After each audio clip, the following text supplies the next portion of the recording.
Por séculos, o Ocidente enxergou o indígena com um olhar duplo. De um lado, o medo, do outro, o fascínio.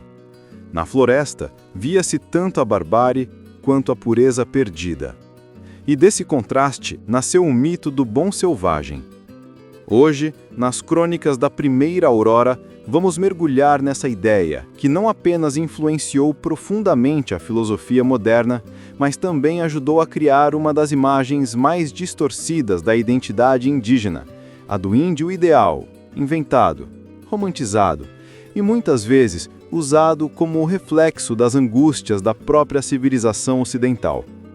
A figura de um indígena inocente, puro, amante da natureza e sempre pacífico, que os livros didáticos tantas vezes insistiram em nos mostrar, será questionada e desmistificada.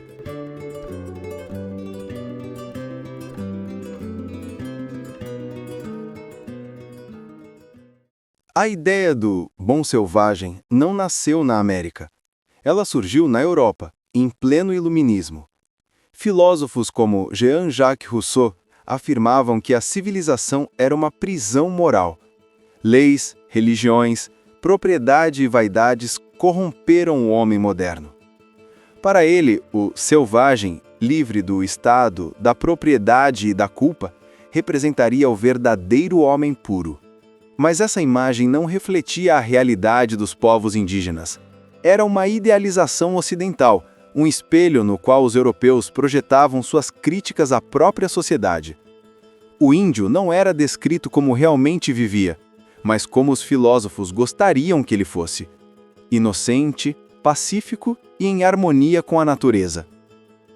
Essa visão funcionava sobretudo como uma crítica velada à Europa, e não como uma homenagem aos povos nativos.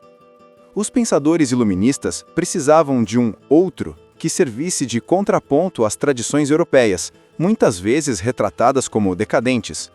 O indígena acabou sendo usado como esse bode expiatório intelectual. Na prática, a história mostra que os povos nativos, como qualquer sociedade humana, eram complexos. Alguns povos tupinambás do Brasil praticavam canibalismo ritual, documentado por viajantes como Hans Staden. Entre tribos norte-americanas, como os iroqueses, a guerra e o cativeiro de inimigos eram parte essencial da cultura. Povos andinos, como os incas, tinham sistemas de dominação e exploração de povos vizinhos, muito semelhantes às práticas imperiais da Europa.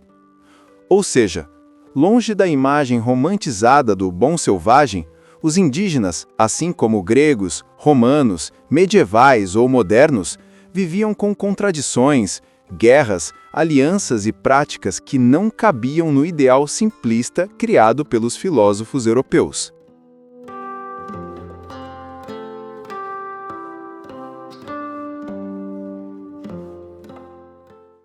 O mito do bom selvagem rapidamente deixou de ser apenas uma ideia filosófica para se tornar um argumento político e cultural. Revolucionários franceses o usaram para atacar a monarquia, apontando o homem natural como um símbolo de liberdade em contraste com a sociedade aristocrática. Pensadores socialistas o evocaram para criticar a propriedade privada, vendo no indígena um modelo de vida comunitária. Artistas europeus criaram imagens exóticas de nativos em suas pinturas e poemas, enquanto missionários católicos e protestantes usavam a noção do índio inocente como justificativa para convertê-los e moldá-los em novos homens, um projeto de civilização que pretendia superar a própria Europa. Na prática, porém, havia uma contradição.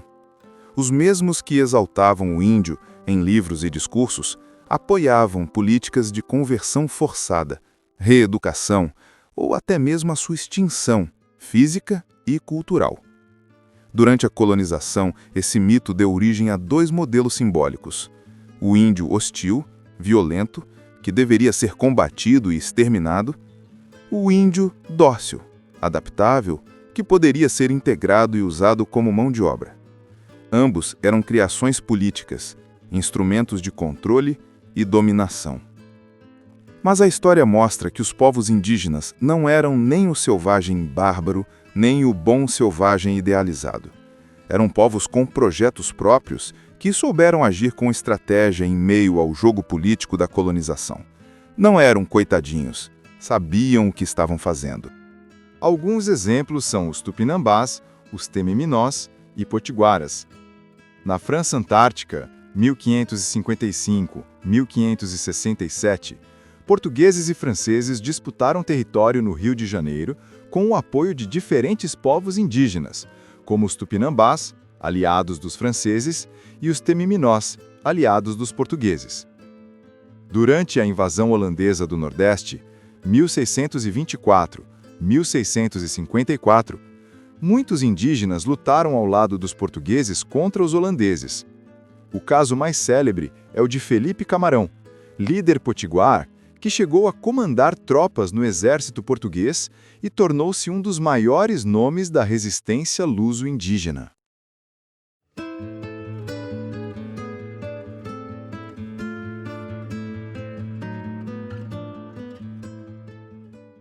Nas missões jesuíticas, o indígena foi moldado em algo que não era mais o que fora, mas também não era plenamente europeu, um ser entre cristão e camponês. Perdeu sua língua, seus deuses, suas danças. Ganhou roupas, imagens de santos e passou a viver segundo o tempo litúrgico da igreja. A figura que se consolidou foi a do índio convertido, aquele que havia deixado a floresta para abraçar o altar. Nas artes da época surgiam pinturas do índio bom, muitas vezes retratado de maneira infantilizada, de mãos postas diante da cruz ou erguendo estandartes cristãos. Era visto como um novo Adão, um homem recriado para uma civilização idealizada. Mas esse modelo não passava de um projeto europeu de humanidade, imposto aos corpos tropicais. E não foi apenas teoria. Os jesuítas tinham em mente um projeto concreto de civilização, conhecido como o Estado Teocrático Guarani ou Missões Jesuíticas do Guairá e do Paraguai. Ali, dezenas de milhares de indígenas foram reunidos em aldeamentos, os reduções, organizados pelos padres. Eles deviam viver em comunidades autossuficientes, trabalhando na agricultura coletiva, seguindo os ritos católicos e sob a proteção militar da Companhia de Jesus. Para os jesuítas, essas missões seriam a prova de que era possível criar uma nova cristandade no Novo Mundo, uma sociedade indígena regenerada, sem vícios da Europa. Mas, para os colonizadores, o projeto era visto com desconfiança, pois impedia o acesso direto à mão de obra indígena. No fim, o índio convertido das missões não foi uma identidade natural, mas uma construção forçada, resultado do choque entre espiritualidade, poder colonial e a tentativa de se criar uma civilização alternativa em terras americanas. E, de certa forma, uma das primeiras preservações em um modo de proteger os indígenas de ameaças colonizadoras.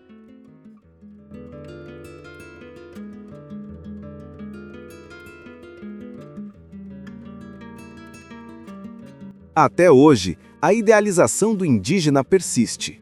Nas escolas, no cinema, nas campanhas políticas e na mídia, ele continua sendo retratado de duas formas principais. Ora como símbolo da pureza ecológica, guardião da floresta intocado pelo progresso, ora como um espírito mítico da terra, quase fora da história.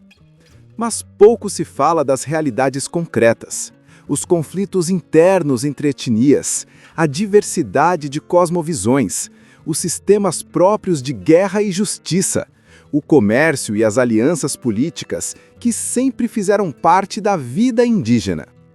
O resultado é o apagamento do índio real, múltiplo, histórico, político, substituído por um índio de vitrine, construído para agradar as expectativas da sociedade envolvente. Assim, o mito do bom selvagem segue cumprindo um papel. Ele apaga as vozes indígenas que não se encaixam no estereótipo. O indígena que é urbano, que é político, que é guerreiro, que é agricultor moderno ou empresário. Aquilo que foge ao ideal romantizado simplesmente não interessa. e não interessa nem aos setores que exploram a imagem do indígena, nem a certas organizações que, em nome da proteção, transformam a causa indígena em palanque político. No fim, em vez de valorizar a diversidade real, reforçam o estereótipo, o do selvagem ignorante, ou do guardião puro da floresta, ambos caricaturas que pouco dizem sobre os povos que existem de fato.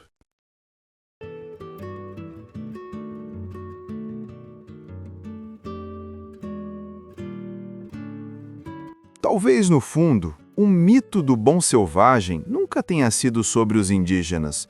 Ele sempre foi sobre nós, sobre a culpa do europeu moderno, sobre o cansaço da vida urbana, sobre o desejo secreto de escapar da civilização, sem jamais abrir mão de seus confortos.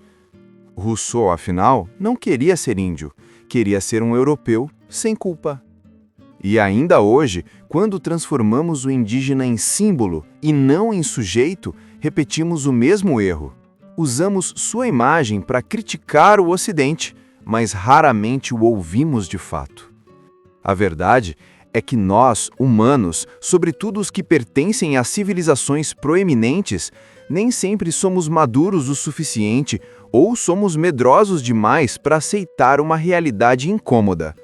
Toda a época está presa aos conceitos, hábitos e mentalidades do seu próprio tempo. E há uma verdade ainda mais dura que muitos preferem negar. Na história, civilizações sempre se sobrepuseram a outras. É um ciclo trágico, mas constante. Os celtas foram esmagados pelos romanos, os bizantinos caíram diante dos otomanos. Os incas e astecas sucumbiram à conquista europeia. Até impérios poderosos como os mongóis, romanos, austríacos, alemães e portugueses tiveram seu fim diante de novas forças históricas. Esse movimento não é exceção, é a regra. Ignorar isso em nome de uma cultura de medo da própria história não é maturidade, é auto-engano. Pior, é uma forma de menosprezar as próprias vítimas, reduzindo sua memória a símbolos vazios, ao invés de reconhecer sua humanidade complexa e sua luta real. Em resumo, o mito do bom selvagem não passa de uma fantasia europeia e modernista travestida de justiça. Um espelho quebrado, onde o Ocidente tenta, em vão, enxergar a inocência que acredita ter perdido. Mas os povos indígenas são muito mais do que mitos. São civilizações inteiras, com memórias profundas, legados culturais e presenças vivas que não cabem em moldes idealizados. Talvez, se quisermos fazer uma justiça verdadeira, seja a hora de abandonar os mitos e, em vez de tratar os indígenas como símbolos ou fantasmas do passado, ouvir suas vozes. Encarar suas culturas como aquilo que realmente são: civilizações humanas, complexas, múltiplas, sujeitas às mesmas leis da história que derrubaram celtas, bizantinos, incas, romanos e tantas outras. Seu legado deve ser guardado, estudado e respeitado, mas sem romantização, sem culpa, sem remorso e sem os disfarces sentimentais que, no fundo, apenas servem para repetir velhos erros.